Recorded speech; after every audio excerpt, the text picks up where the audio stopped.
ามาเบิ่งน้ำโขงไหลย้อนกลับเด้อนี่อยู่หม่องนี้ล่ะเขตสยามนี่ล่ะ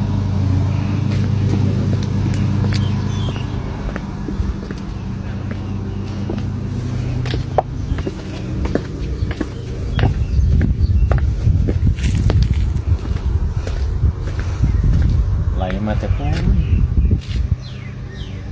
ไหลมาแล้วมาวนเด้อบัดบ่ไหลไปนครพุ่นเด้ไหลวนปิยานเนาะมึงเนี่ยแทนที่สิไหล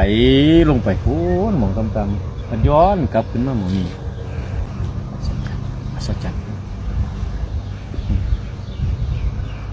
ลำน้ำโขงแห่งนี้มีตำนานเล่าขานบ่หูจบ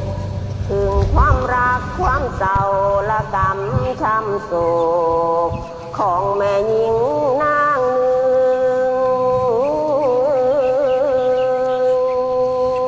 ผู้ซึ่งผูกดวงจิตไว้กับความอาฆาตแค้น